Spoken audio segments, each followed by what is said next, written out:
Amen. Sona ngiyisa kakhulu bazalwane. Amen.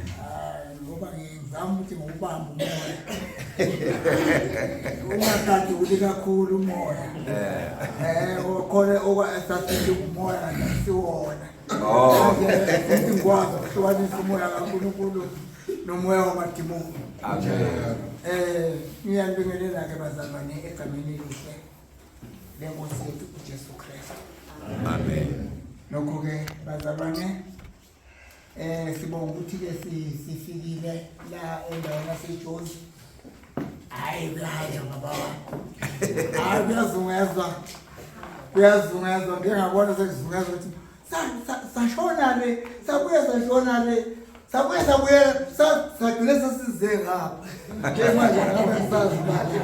Ngeke ngikhombe nje eMpumalanga kodwa nje iqonde ingapha mhlawumbe ingapha. Ngezwa lo okangitshela bazalwane. Mina ke ngujabulani. Amen. Bazalwane. Ngujabulani ngalethiwa umama. Obaba babehlala eGoli.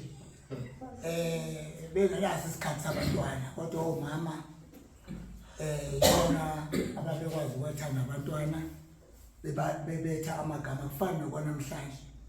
Obaba bebehlalela kakhulu eGoli. Mina ubaba igama selangayitha senemdala nje. Oh. Sebona izinto engidlule kuzo ngiwa ngivuka. Hayi wasethi hayi umandla akhe wena. Angithandi ke lelo. Kodwa ngizangisho kuye phela usho igama langalifuna ulisho kumzali. Isedandi ngazalelwa eDandi. Kusho ukuthi ngokusuka ke kwamabhunu esusobaba wayokwakha lenkandla.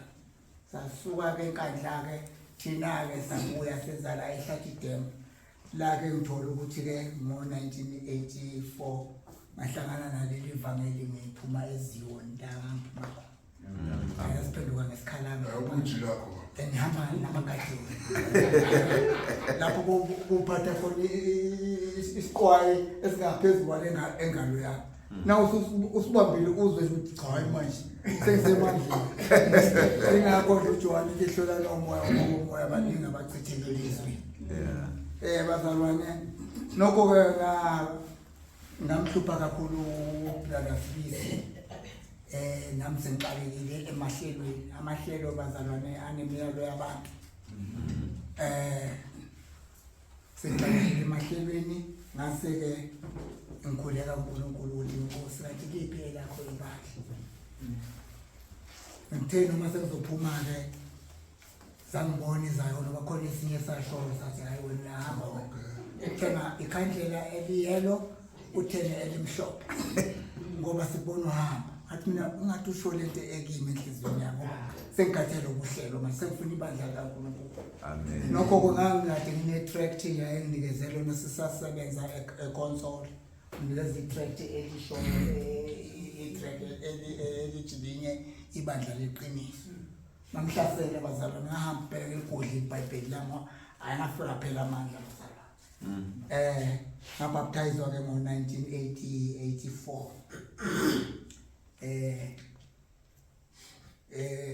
Ngakho ke ngakhonza ke nebandla eliseHlatidem. Kwaze kwafika komzana uNgobese. uNgobese wahlala nesikhashana esincane Nkosi yami eDandi. Hayi sesizwa nje enhliphele ngakashadi. Ngusamibekelele insizwa Nkosi yami. Ebekelela lo mzalwane njengoba sebemzondela into zakhe bazalwane. Ebekelela lo mzalwane. Bekelela bekelela umshado. Nakho ke futhi sisheshe sihamba ngo-1989. Cabanga ukunjalo mzalwane. Hawo. Nokho ke wathiwa isupport iphelile. Wahamba mzalwane kodwa ngeke sekuthiwa usheshe ade mzalwane ngathi waphathaniswa kanjani. Ngoba uNkulunkulu bazalwane emkhulu bazalwane. Uma uNkulunkulu uqale ngayo uNkulunkulu mkhulu kakhulu uNkulunkulu bazalwane singamlahla uNkulunkulu. Nokho ke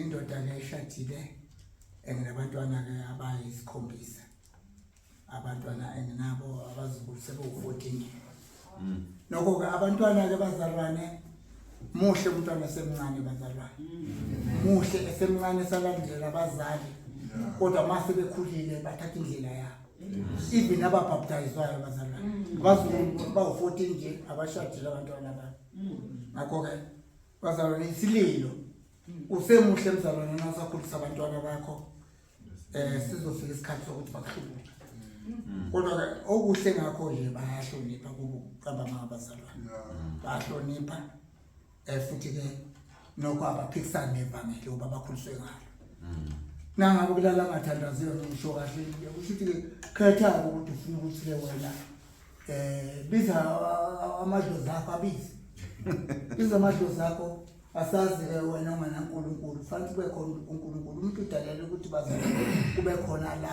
abhawa khona udalela ukuthi umuntu njalo aguqa khule ingakho abanye bekhuleka enyukeni abanye bakhuleka kuphi bazalwane ke no ngeke ngithathe isikhathi eside ngizocela ukuthi ngihambe slow futhi ke angizikhulise angizikhuluma into ehlekisayo umuntu uthanda angizikhuluma into ezihlekisayo bazalwane ngoba ngithanda ukuncokola nokugcina abantu nje bengilalele ngiyakuthanda lokho bazalwane iBhayibheli ke nokho ngizoyibeka nje eceleni ngizosebenzisa mhlawumbe la emafonini bazalwane ngenzela ukuthi sishe sifike la siyakhona ngoba ikhonto engiyibonayo ukuthi lesikhathi kusaphekwa ayikumosheke esiningi isikhathi njengoba yesho nje khona izifundo ezigandelene bazalwane okungadingekile ukuthi lezi ifunda abanye bahambe njengoba kukhona isifundo esisalile nayizona nokho ke engathi uNkulunkulu angasisiza bazalwane sengikhulile bazalwane sengikuleli ibanga nje sengikhulile ngoba kwathi ngo-1999 ngathola ithuba lokuthi ngihambe ngesikolweni bazalwane eziyoni sasibekwa nje mvangeli ngakhala bazalwane ngikhala ukuthi mvangeli ngoba ngazini yini ukuvangela yabona uNkulunkulu na umfuna uyamfumana kodwa nangabe umlahla nawe uyakulahla ukuze kuyiphakathi ngoba nje yakulahla na uNkulunkulu kodwa nakukho into oyifunayo awuhlali mzalwane ongayithuki ngathole ithuba lokuthi ngiyeke ngada school of preaching eMaritzburg ngenza iminyaka emibili graduate ngo-2000 ukhuluye ngey'ngane zama-2000 bazalwane-ke nokho iy'ncwadi enginikezwe zona kusho ukuthi celiwe-ke ibandla la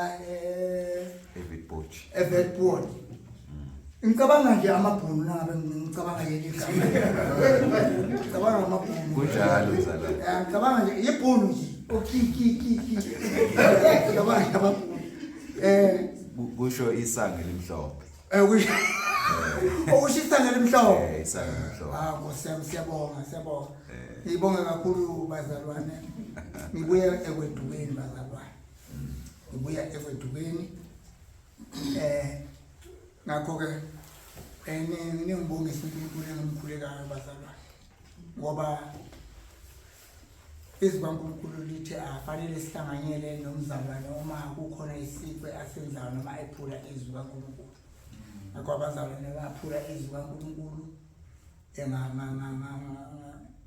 ngayifuna le ndlela ukuthi-ke uma abazalwane sebesebenzisa imbono kakhulu yabona imbono hayi mina bengizalwane ngibona kanje yabona usuke sengasekho uNkulunkulu la ngoba imbono ihlukanisa ibandla bazalwane yahlukanisa ibandla ngoba mhlawumbe singayakhe indlu yesonto athi omunye sifuna iy'tulo ey'bomvu athi omunye sifuna ezinjani abazalwane sebehlukaniswa nje ziy'tulo nje uyayibona bazalwane angiphathi-ke nangabe sizokwahlukaniswa sehlukaniswe yizwi kaNkulunkulu kanti manje sibe endaweni eyodwa ngezwi kaNkulunkulu celiwe-ke ibandla bazalwane ukuba ngikhulume ngomyalo bazalwane, umyalo omkhulu, the great commandment. Yeah. Incwadi kaDeuteronomy 6 abazongifundela yona bazalwane. 6 sikala ku4 siya ku5 bese kuba incwadi kaMatthew chapter 22 kuya ku35 kuya ku38. Ngakho ke ikhuluma ngomyalo noJesu uyithintile la isithintwa uJesu uqhamuke ihlakaniphi ezayifuna ukumvivinya zibona ukuthi zifuna ukwazi ukuthi uya ngempela nje ubuye yini umJuda na, zimvivinya zifuna phaphalaze ngoba kwakuyizazi imithetho lezo bazalwane. Awayiphendula naye ushanjwa kunjalo umthetho umyalo omkhulu. Nayizwa lento bazalwane, nakuthiwa into enkulu ukuthi nje ayilingani nezinye izinto, angithi inkulu kufanele uqale ngayo. Amen. Angiyabona i-procedure leno ufanele uqale ngayo nokusunika emsebenzi uthiwa uyabona ke uma uzokwenza lo msebenzi ufanele wenze kanje. Yeah. Ngamanye amagama ke nasizokhonza uNkulunkulu kukhona izinto efanele siqale ngazo. Nayizwa bazalwane leyo nto leyo. Yeah. Uma abantu abathwalayo bekwazi ke ukugcina imiyalo yenyanga abathwale kuzo kangakanani ke thina ke ukugcina umyalo kaNkulunkulu omkhulu kangakanani. Ngiyocela ke bazalwane ningifundele lezi incwadi bazalwane zombili. Ngiyacela nje ukuthi ngifunde masinyane bazalwane. Deuteronomy 6. Verse 4 no. Verse 4. Yizwa Israel, uJehova uNkulunkulu wethu, uJehova munye. Wothanda uJehova uNkulunkulu wakho ngayo yonke inhliziyo yakho, nangawo wonke umphefumulo wakho, nangawo onke amandla akho. Qhubeka. Alright. La ke bazalwane uthi yizwa Israel uJehova uNkulunkulu wethu uJehova munye.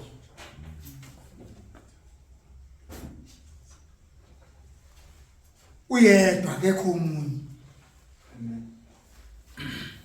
Bese ithi ngothanda uJehova uNkulunkulu wakho ngayo yonke inhliziyo yakho nangayo wonke umphefumulo wakho nangayo yonke amandla akho. Alright ke ngicabanga ukuthi ngidlulele kuMathewu ke bazalwane ukukha ke nami ke ngizoshona la ngishona khona.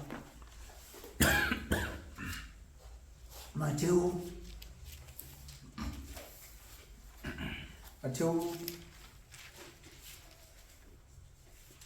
22 verse 35.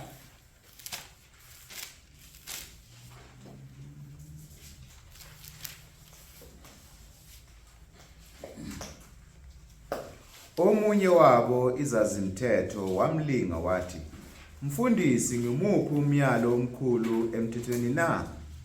uJesu wathi kuye, "Woyithanda iNkosi uNkulunkulu wakho ngayo yonke inhliziyo yakho, nangawo wonke umphefumulo wakho, nangayo yonke ingqondo yakho. Yilowo umyalo omkhulu nokuqala." Yebo. uJesu ke uzo lezo zazimthetho lezo ezazimbuza kwaseqale abaSadusi nabo bemvivinya bemnika umfanekiso othile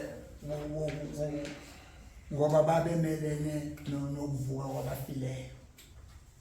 Babemelene nokuvuka kwabafileyo bengahambisani nayo. Ngoba kufike kube abaFarisi, bese kuba abaSadusi. Ngakho abaFarisi bona babevuma konke. Ngakho ke iqembu leli athe uJesu nayifika la belikhona leli qembu leli laba abafarisi alabasadusi ababethile akukho ukuvuka kwabafileyo nakhona wabaphendula kahle ukuthi ke uganana akusho ukuthi ke uganana kuyaganana naphezulu angithi yabona khona abantu abashadayo namhlanje athi ngifuna ukuthatha abafazi abaningi ngithathela nokuthathela njengoba ngibathatha abafazi abaningi nje ngenzela nani ngenzela ukuthi sengiganelwa nabafowethu abafa abangabeka imkhuba nje khona bazalwane ukuthi uzoganelwe isishimane esingasibona isidingo sokuthi siphele nkosikazi bayifake endlekweni bazalwane angifuni ukuthi ngizokhuluma ngalezo zinto bayifake endlekweni kodwa nje abazalwane singena kuyo ke incwadi kaDeuteronomy ingenye izincwadi ezinhlanu bazalwane kusho nami ngeke ngisangena kakhulu kuhistory ngoba umzalwane uyihlahle kahle incwadi kaDeuteronomy bazalwane angifuni nami ngibe sengibuyele emuva incwadi kaDeuteronomy ingenye izincwadi ezibhalwe nguMose ezibhalwe ngolimi lwesiHebheru ngabo 1440 BC leli gama ke elisho ke iPentateuch usho ukuthi ke lezi ncwadi zibizwa kuthiwa iPentateuch ziphathelene nokuxhumana nesivumelwano sikaNkulunkulu asenza nesizwe sakhe uIsrael sikhumene naleso sivumelwano asenza ke uNkulunkulu esenza nesizwe sakhe uIsrael ayesikhethile lezi zincwadi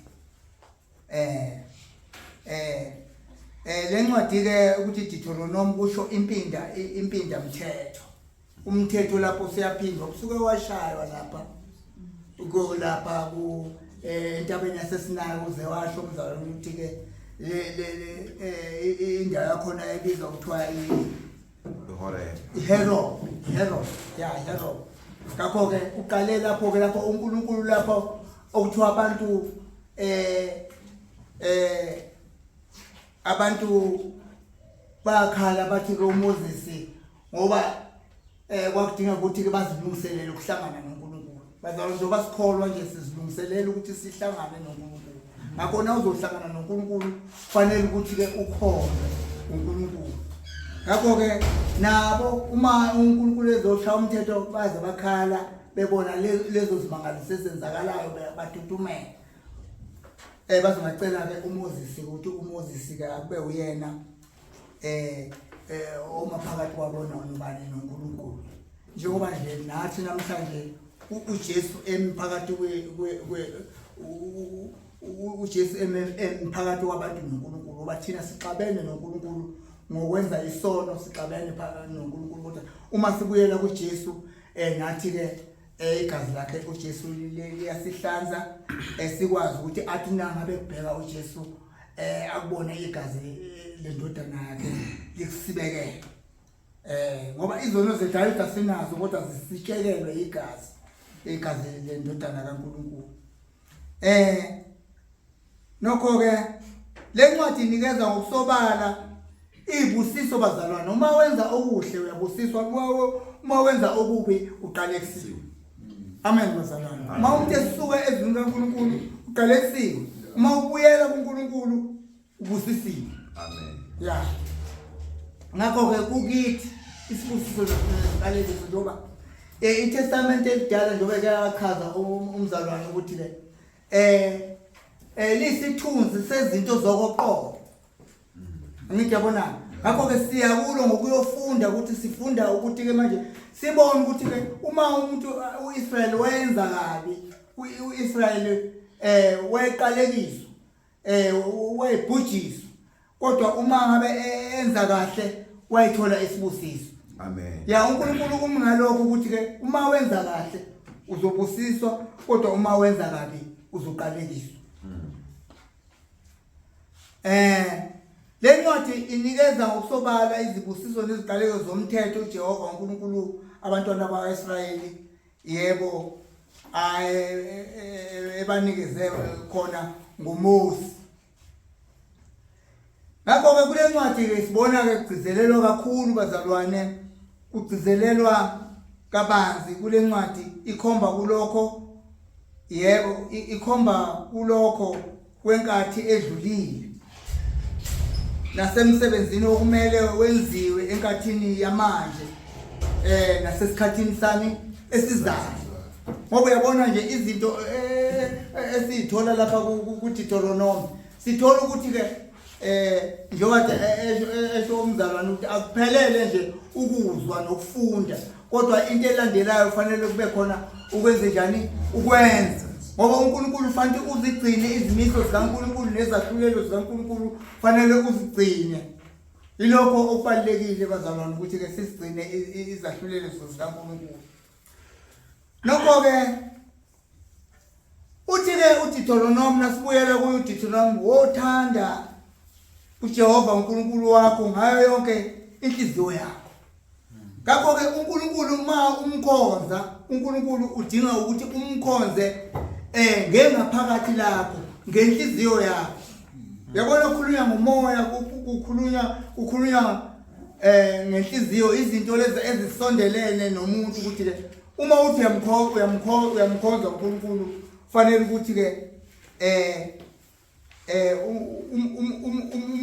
umkhonze kanjani. Uthi-ke wothanda uNkulunkulu umthande ngenhliziyo yakho yonke.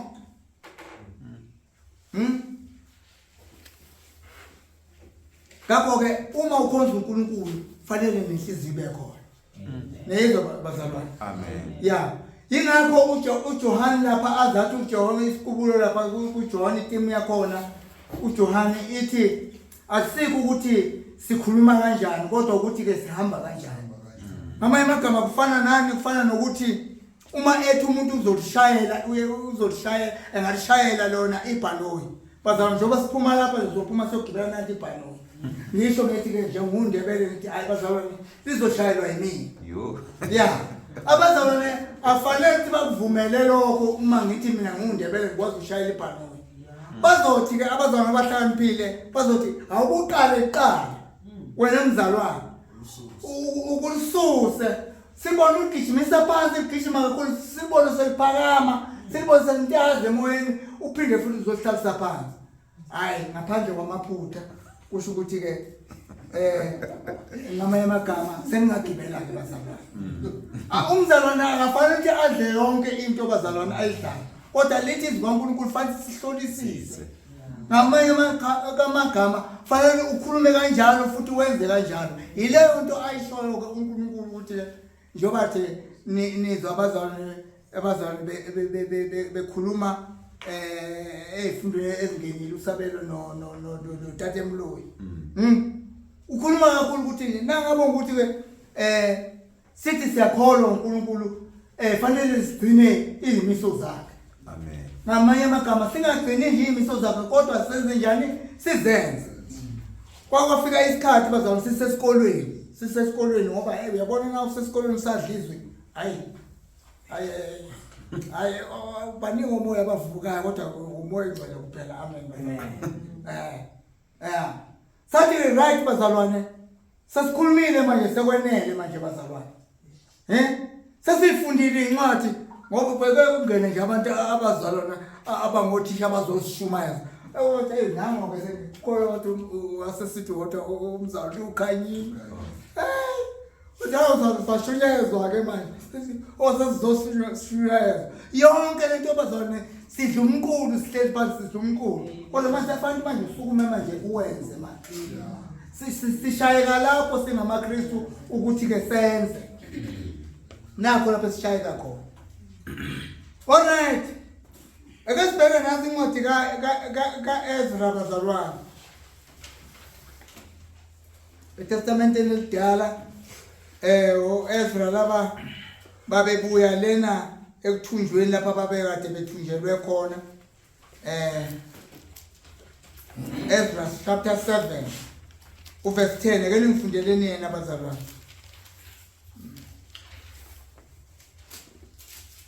Ngokuba uEzra wayebhekise inhliziyo yakhe ukufuna umthetho kaJehova nokwenza nokufundisa izimiso nezahlulelo kwaIsrayeli. Nasi into ayakwa kwisifiso sakhe uEzra. Nasi into ayisifiso somshumayeli ukuthi ke okokuqala umshumayeli fanele naye uvuselela umthetho kaNkulunkulu. Fanele ukuthi okokuqala kube uyena obhekise inhliziyo yakhe ayibhekise kubani? kuNkulunkulu. Inhliziyo yakhe fanele ibheke kuNkulunkulu ngoba ayikho into ongayenza ngaphandle kaNkulunkulu. uNkulunkulu udinga ukuthi into yakho na uyenza uyenze ngenhliziyo yakho yonke ngoba uNkulunkulu yena uqobo lwakhe uphelele. Akasiwafu uNkulunkulu. Usho ukuthi uEzra ke manje sifunda ngaye ukuthi ke wayebhekisa inhliziyo yakhe. Kufuneka umzalwane ozobhekisa inhliziyo yakhe uNkulunkulu. Ngoba iwona umthetho wokuqala loyo ukuthi ke inhliziyo yakho ayibheke uNkulunkulu. uNkulunkulu ungokuqala ezintweni zonke. uNkulunkulu ingakho ke ebeke lo myalo ukuthi ke na ungithanda ngithande ngenhliziyo yakho yonke. Na ungithanda ngithande ngenhliziyo yakho yonke. Nokufuna umthetho. Ngakho ke kudingeka ukuthi umzalwane afunde bazalwane. Umzalwane akafunde ukuze umzalwane angahambe efunzwa noma yini. Umuntu yabona na ujwayele nje njengephuphu lenyuku. Ya nabe unine ehambile ikhamisele phezulu. Umuntu yabona afanele umzalwane onjalo. Ya. Funde umthetho kaNkulunkulu njengoba uEzra ufunda umthetho kaNkulunkulu. Wafunda ukuthi awenze ukuwenza nokufundisa izimiso nezahlulelo kwaIsrayeli. Ilokho okufunekayo kumholi. Ilokho okufunekayo kumholi. uJesu lapha ubonisa ukuthi yiwo lo mthetho omkhulu nowokuqala. Yiwo lo mthetho yebo ukuthi ke inhliziyo zethu sizibhekise kubani? kuNkulunkulu. Alright. Nencwadi kaMathewu isho kanjalo bazalwane. Ake siphinde sifikelele kule sifunda bazalwane. Yo incwadi kaMathewu bazalwane.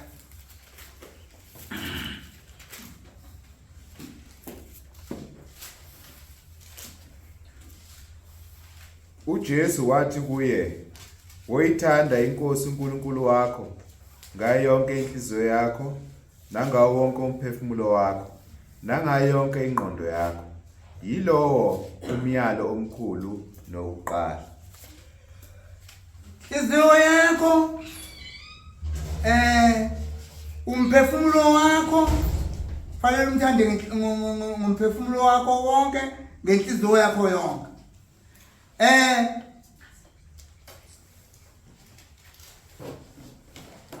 Incwadi lapha kuSamuel bazalwane. Samuel chapter 16. First Samuel chapter 16.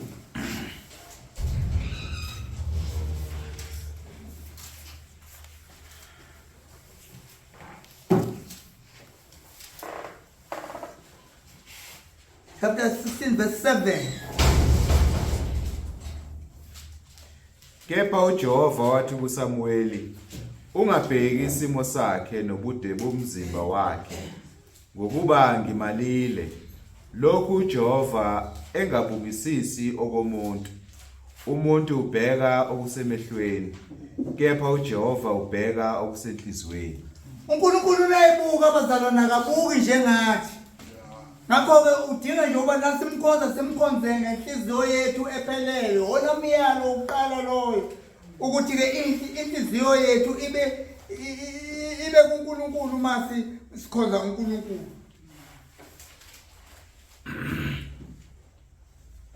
Uthi ke la ukhuluma nje lapha kwakuyilesi simo bazalwane sokuthi ke fanele ukuthi ke kulethwe umuntu ozongena esikhundleni sikaSawuli. Ngoba uSawuli wamphoqa uNkulunkulu. ngakho ke manje ke eseyifunela manje uNkulunkulu umuntu wenhliziyo yakhe kuthiwa uJesu wabaletha bonke abafana bedluliswa abafana bedlulisa elokhethi nje uNkulunkulu akakabiyela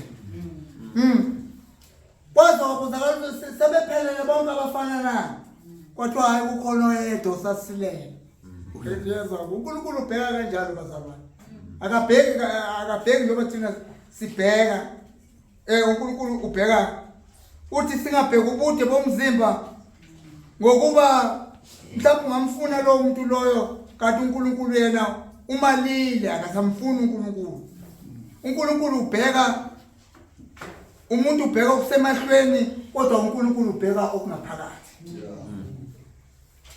ngisho namasonto hey imuzwa la ngaphakathi angidabona akhombe la enhlizweni bazalwane fana nentombi bangayishaya impela bayishaya impela ithi cha kulungile nje ngoba nishaya inyama kodwa kukhona lapho ningafikanga khona angithi khona lapho ningafikanga khona inhliziyo nanifika nina nithamani kodwa manje inhliziyo ayifuni sikhishwa yini pho bazalwane Sathane sisukelana uNkulunkulu owafathi thina sibhekise inhliziyo zethu kubani uNkulunkulu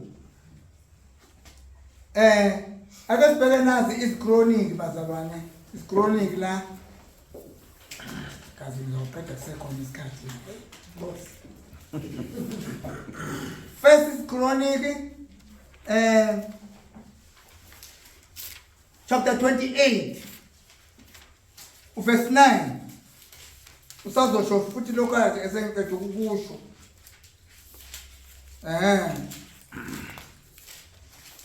wena Solomon indodana yami yazi uNkulunkulu kayihlo umkhonze ngenhliziyo epheleleyo nangenhliziyo ethokozayo ngokuba uJehova uhlola izinhliziyo zonke uqonda zonke izinto zimcabango uma umfuna uyakumfumana uyafunyanwa nguye kepha uma umshiya uyakushiya kuze kwephakama ngakho uNkulunkulu ubheka inhliziyo bazalwane ngakho umbiyalo lona oqala uyabona ukuthi iwona manje foundation yokukholwa kwethu yona foundation yokukholwa kwethu bazalwane umkhonze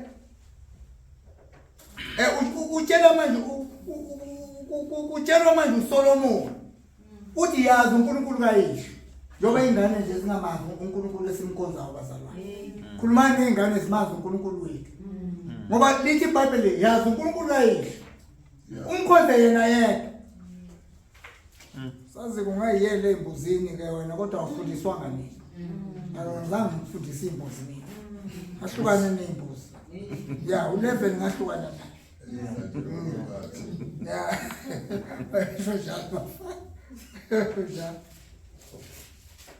uNkulunkulu uqonda zonke izizinto zemcabango khona abantu abadukisayo laba abanye abasibebuya esihogweni sebebuya kobani nayeza lento basala bathi ezulwini ukuthi sathi uyacabanga nje sibeyazi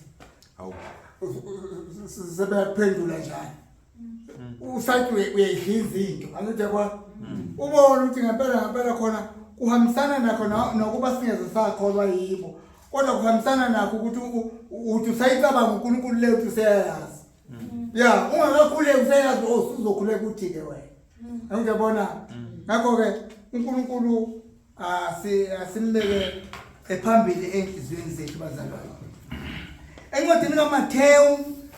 encwadini kaMathewu lapha chapter 15 uTestament elisha Matthew chapter 15 verse 8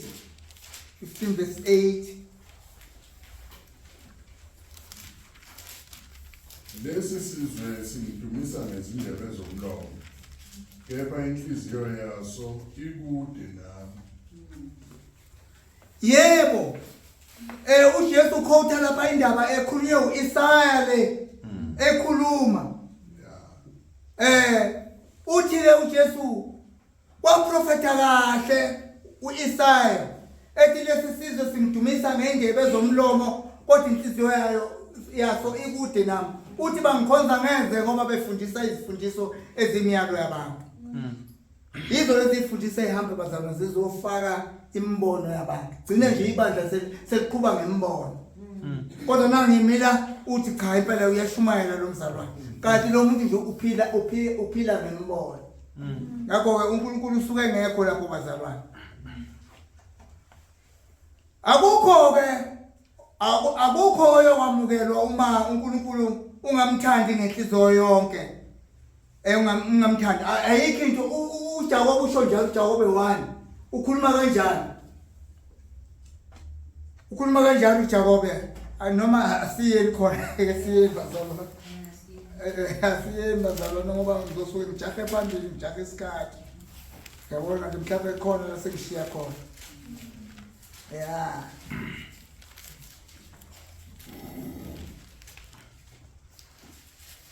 Jakobe 1 uverse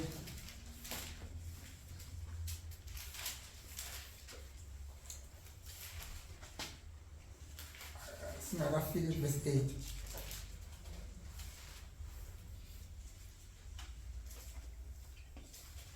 Resifuna noma ku6 kepha makacele ngokukholwa engangabazi ngalutho ngokuba ongabazayo unjengedlambi lolwandle elikhutshwa ligujiswa umoya ngakho makangasho loyo umuntu ukuthi uyakwamukeliswa utho umuntu onhliziyo mbili oguquguqukayo ezindleleni zakhe zonke uma umuntu oguquguqukayo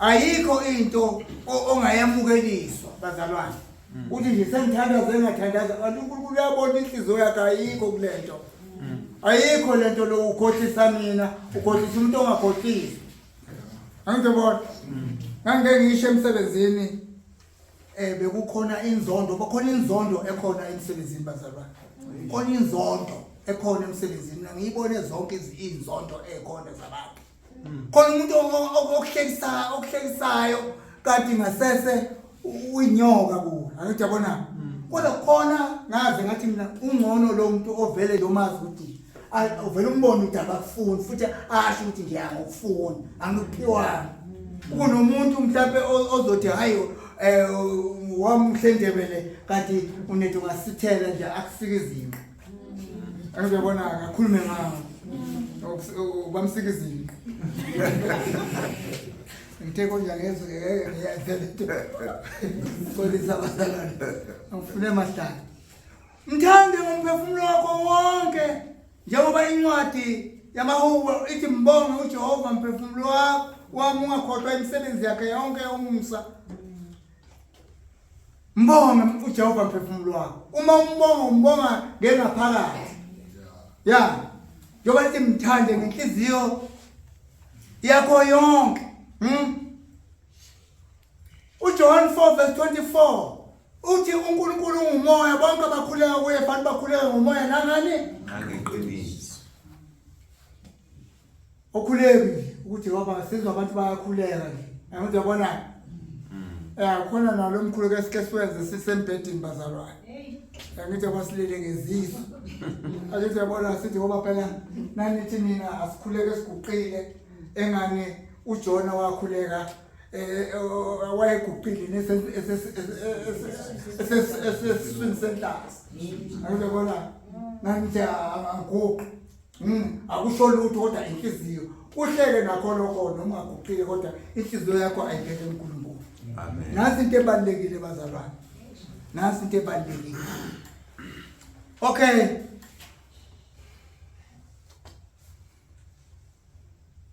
konke okwenzayo mayelana nokukhonza uNkulunkulu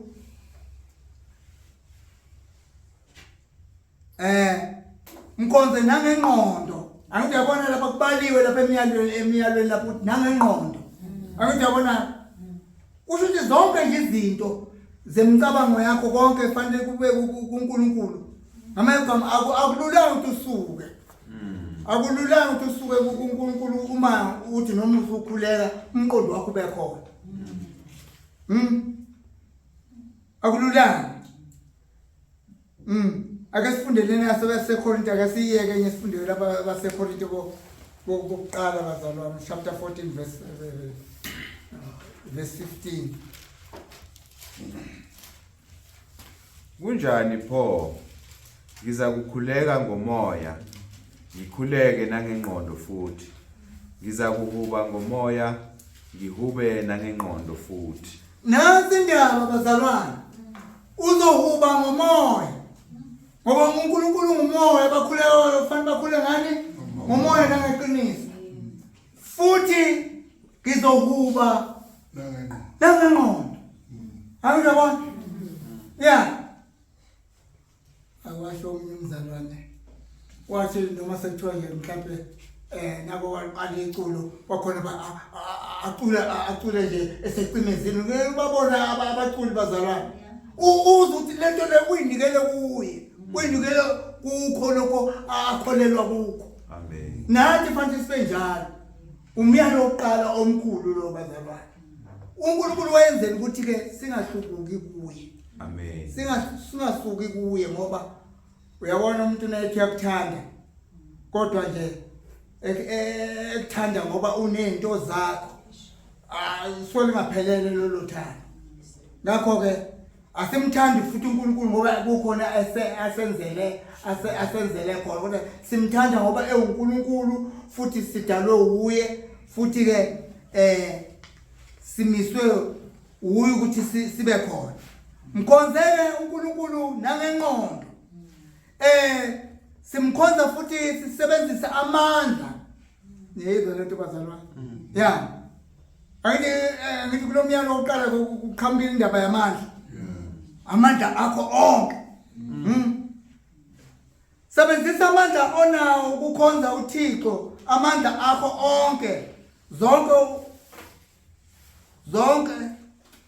Onke izinto zonke uNkulunkulu akubusise ngazo okumele usebenzise ekukhonzeni uNkulunkulu. Zonke izinto, izipho zonke bazalwane zivela kuNkulunkulu. Yini ke lento eyenza ukuthi umuntu uma esekhonza uNkulunkulu abona ukuthi uyalahlekela. Mawukhipha imali yakhe ekukhwini ukhonza ibandla uyalahlekela. Siyababonga abashumayeli bazalwane abakwenzayo.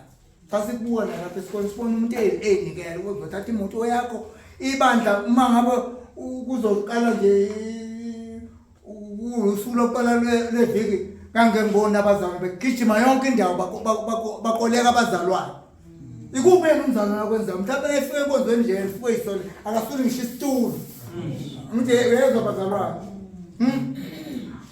Amandla unawo kodwa uyilivila akafuni ukusebenza. Yeah, amandla khona bayikhanda abashumayeli bazalwane. Abantu ofanele ngabe bayatusa abashumayeli beyikhanda benikela emsebenzi kaNkulunkulu ungaboni ukuthi yalahlekelwa bazalwane. Akunjalo ngisuke lapha ibandla leSeglenko bazalwane ngaya ngiyolikhulisa ibandla laSeglenko. Ngafonela umzalwane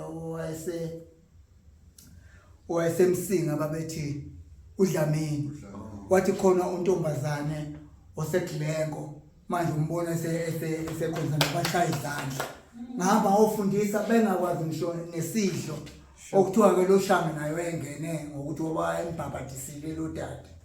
Uyabona ngahamba ke ngafuna ngalikhulisa ibandla bazalwane lalingagcwala ngaphezulu sasa siminyane eklasini ngoba lalingisebenzisa futhi labantu.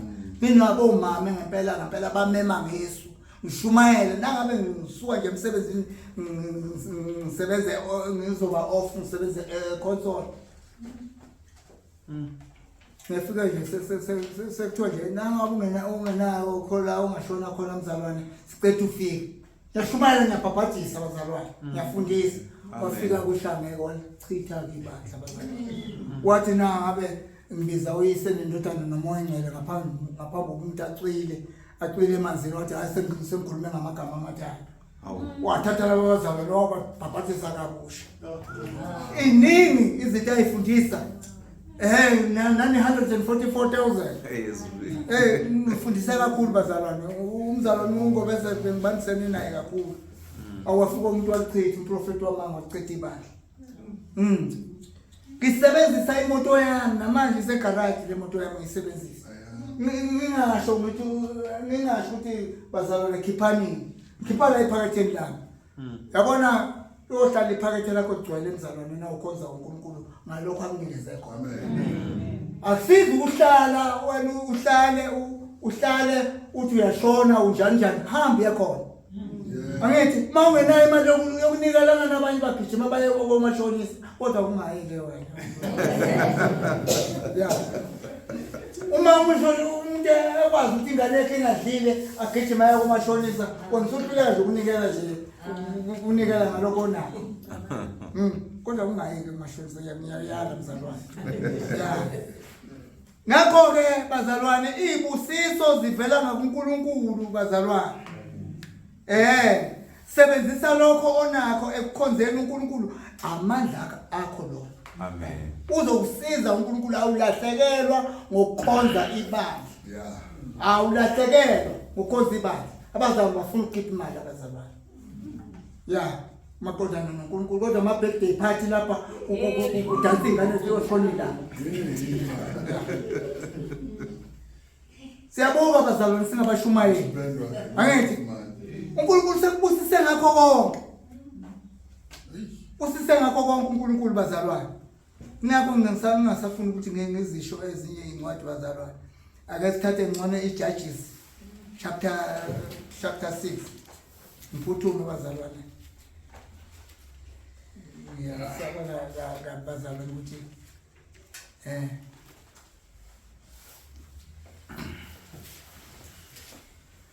lapha ezinye sayifunda ngakho yeah Judges abahluleli laba bazalwane ama-judges abahluleli chapter 6 verse 14 6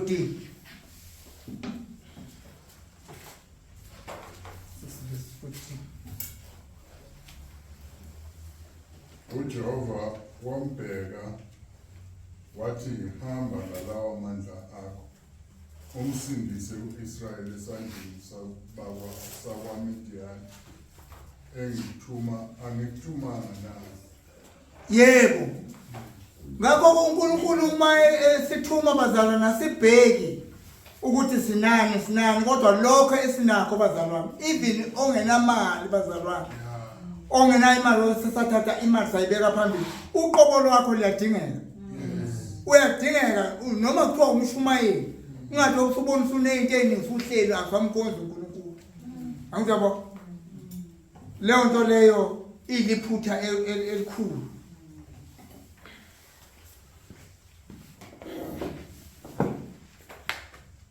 iliphutha elikhulu iyangabaza le ndoda le ibala lokhu ibala uphofu bayo uNkulunkulu uthi ngikhethile ngithi hamba njengamanje hamba ngizoba nawe hamba wena ngizoba nawe ukuthi ke manje ahlaselwa anqobe lamaMidiyani ya hamba umophule uIsrayeli ehlaselweni yilamaMidiyani hamba ngalamandla onawo kwa iqhawe uGidoni akekho umuntu owaba iqhawe nje njengalowo muntu waba liqhawe kakhulu bazalwane usebenzisa amandla akhe ngakho ke uIsrayeli wayezophelela kuNkulunkulu njengoba uNkulunkulu enjani ephelele yakho ke amandla akhe obuNkulunkulu uNkulunkulu usinikezile amandla akhe obuNkulunkulu mhlawumbe ke sifunde incwadi kaPetro bazalwana ngokuphuthuma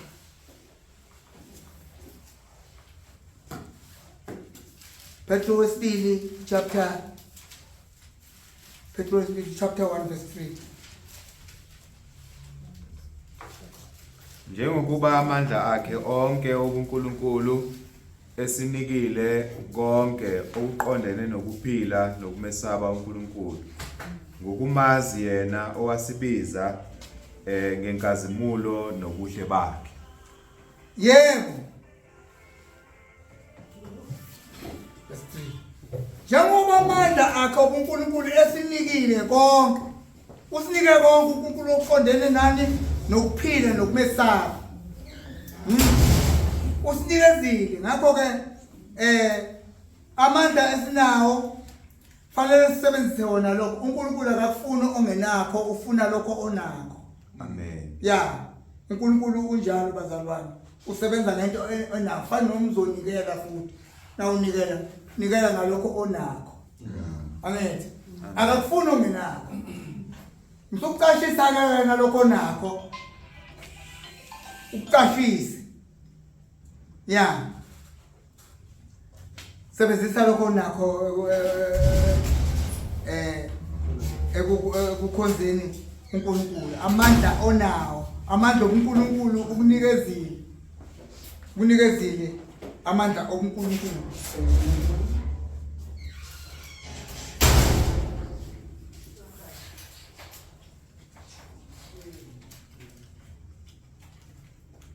Ngakho ke uma sibheka incwadi kaDeuteronomy chapter 5 verse 1. Sifunde nje incwadi sedlule. uMose wayesebiza wonke uIsrayeli wathi kuye, yizwa Israyeli izimiso nezahlulelo engizikhuluma ezindlebeni zakho namuhla ukuba uzifunde uqaphele ukuzenza. Yebo. uNkulunkulu usho njalo kuIsrayeli. Kuthiwa uMose wayesembiza ebiza wonke uIsrayeli wathi kuye, yizwa Israyeli izimiso nezahlulelo engikhuluma ezindlebeni zakho namuhla ukuba uzifunde uqaphele ukuzenza. Lezi zinto leziyalandelayo. Sewufundile qaphela ukwenza. Sewufundile qaphela ukwenza Ukwenza. Ingakho kukhona nezivinyo enjena bazalwane. Ngabe abantu nayifundisa nje uthisha uvela fundisa shiye kanjalo uthisha. Uthisha uyafundisa Bese yavivinya. bese yavivinya. Zivivinye weyake. Zihlole. Intanzi nayisemanzini izazela yona.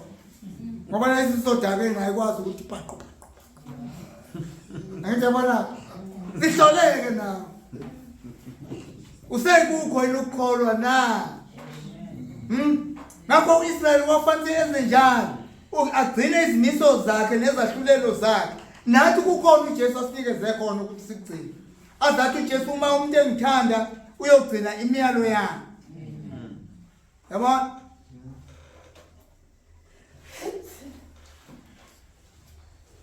Khulumele kumzalwane ukuthi simkhonza yena yedwa. Amen. Akaxutshaniswa. Akashetshwa nezimbuzi nezinkukhu. Namadombola kawafuni. Akashetshaniswa. Uthi umuntu nayingithanda John 15 verse 9 to 10. Bese kwa 14 to 15 ma umuntu engithanda makagcine imiyalo yakhe. Amen. Ezinye ngiyayibiza nje bazalwane nazazi incwadi bazazi ngeke sibajezele ilokho. Okay. Siqhumela phambili bazalwane. Fanele sixwaye singakhohlwa izifundo kuDeuteronomy. Bakhulumile kakhulu abazalwane. Basazokhuluma futhi abazalwane. Ukuthi fanele lokho okuthiwa kuyizifundo. Ingakho nje umzalwane bekhuluma ngezithombe. Akuyabo. Yeah. Sizana ukuthi ngithi sengidlile sengisuthi ukhona lapha njalo khona uPaul uthi abantu bahlala phansi ukuthi bahlale ukuthi badle basukume lapha badlale. Badlale. Ngiyabona bahlala vele nje yebo ngoba nama abanye sebephuza abameli baphuza abameli kodwa bakhala abantu behlala. Bazi sekumhlaba kuvulelwe isimbo basukule sebeyadlala. Abafuni ukumkhonza uNkulunkulu bazalwane. Ngakho ke siyakhunjuzwa ke nje kule ncwadi kaDeuteronomy bazalwane. Ifundisa ukuba sibonakalisa ukholo lwethu ngesenzo. Sesifundeke nasi incwadi kaJakobe lena ngithi ke bazalwane sake ngake incwadi kaJakobe iyona sake sasho njalo esikolweni. Sathi sekuzwakele sesikhulumile manje sekwanele. Sukumani. Asisukumele. Yeah. Sesikhulumile. Jakobe 1 verse 21. Jakobe 1 verse 21. Ngakho Yebo mzalwane. Ngakho lahlani yonke insila nobubi obuvamile namukele ngomoya omnene izwe litshaliwe enamandla okusindisa imphefumulo yenu. Lahlani yonke insila sono siyinsila bazalwane. Ingakho nje uJohane ethi kukhona isono khona isono sokufa nesono singesise sokufa. Neyizo lento bazalwane. Khona isono sokufa nesono singesise sokufa. Bese sisono sokufa esokuthi ke kungakafiki ilanga lakho lokufa phenduka. Yabo esokufa leso sono uzofika uzongena emgodini. Naso ke sono sokufa. Ngakho sinikeziwe ishansi bazalwane. Ishansi siyitholile. Siyambonga uNkulunkulu onomusa. Unomusa lapho. Yibani ngabalenzayo izwi lingabi ngabale abalizwayo kuphela lizikhohlisi. Ngokuba uma umuntu engolizwayo izwi engesiyo olenzayo loyo ufana nomuntu obuka ubuso bakhe bemvelo esibukweni. Angizobona into omzaqala zayihamba iphethe izibuko. Yebo bazalwane. Nezama. Ngamanye amagama nathi fanele sizibuke emthethweni kaNkulunkulu. Ikhona ukufundisa uThixo lo bazalwane ofanele senzenjani sikhohle. Yeah. Ifundisa kanjalo bazalwane, khuluma kanjalo futhi yenza Kanjani? Nginganisela ngolokozana bazalwane. Sasukuma nathi saqoqa abantu sasuka esikoleni sashaya imali zethu imali zalolo xhaso sixhaswe ngalo ukwazi ukuthi uthenga ukudla uyofotokopa i-library yakho ama-notes akho uphinde futhi ke unikele angithi siphinde futhi ke sithathe sikhiphe imali kapetrol sinikeze umzalwane nemoto sihambe siyoqoqa abantu abanjani asebelahlekile phambi kaNkulunkulu.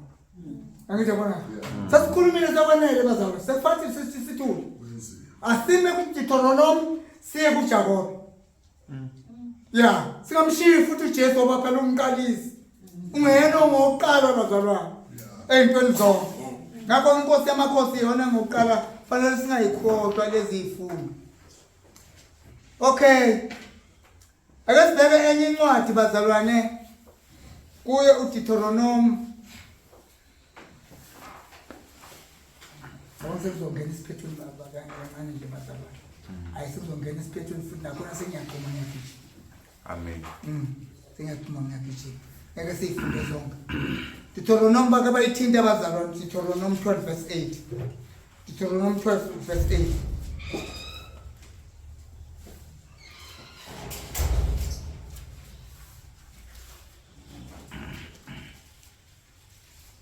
Deuteronomy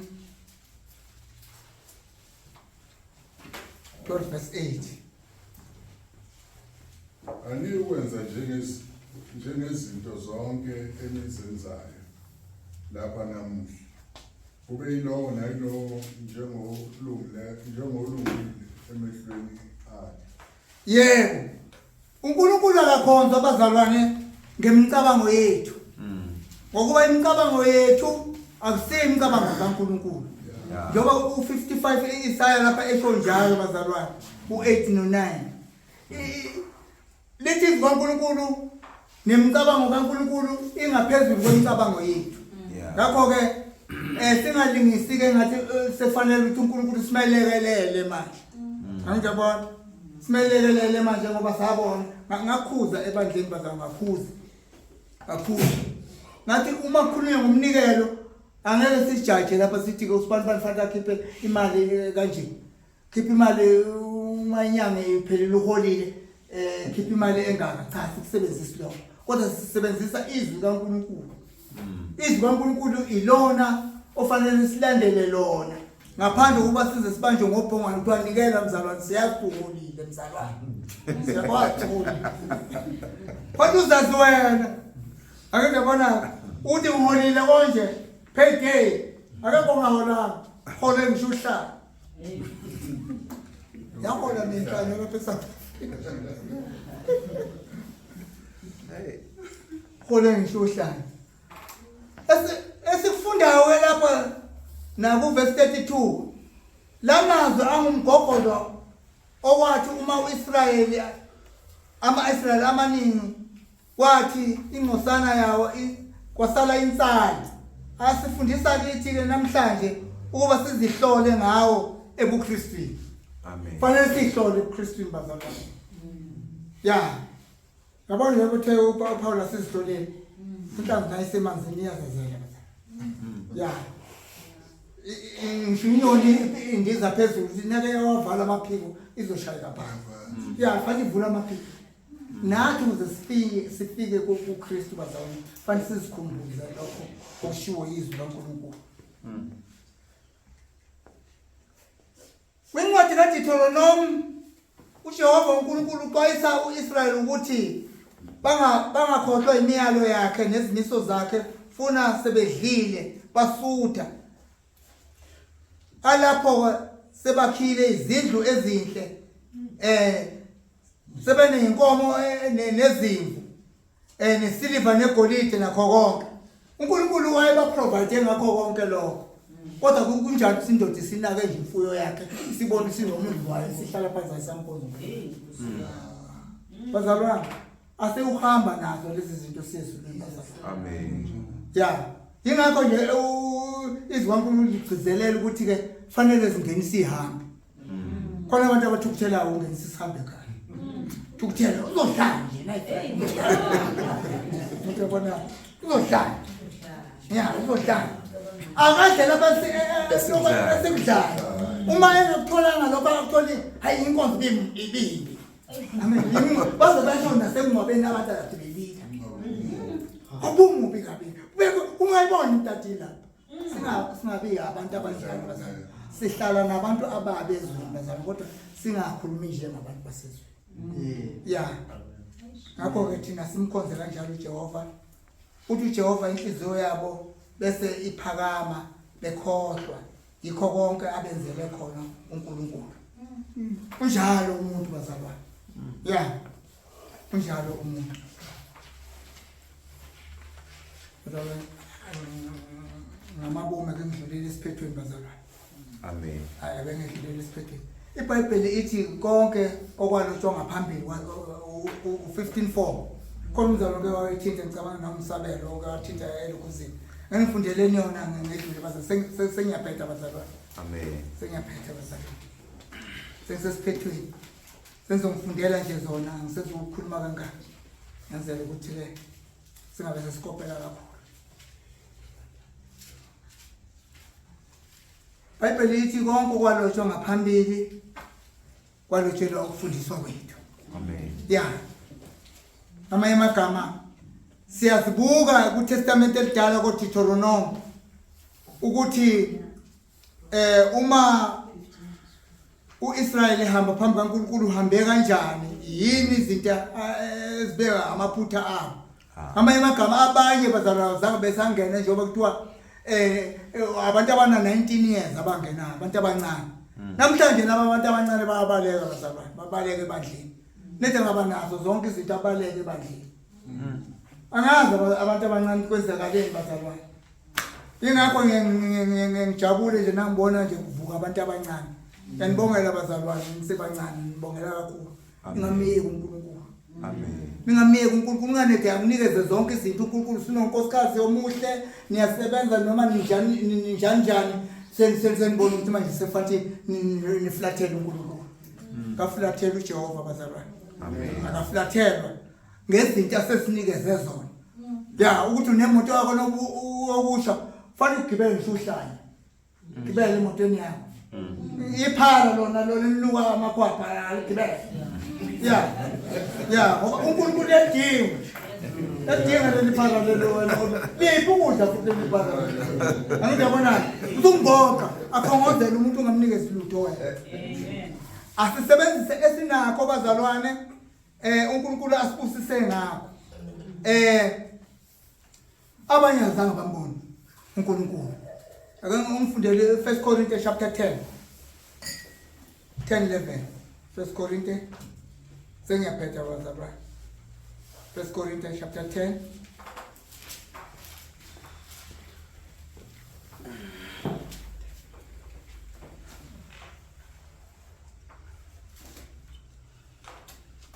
Mm.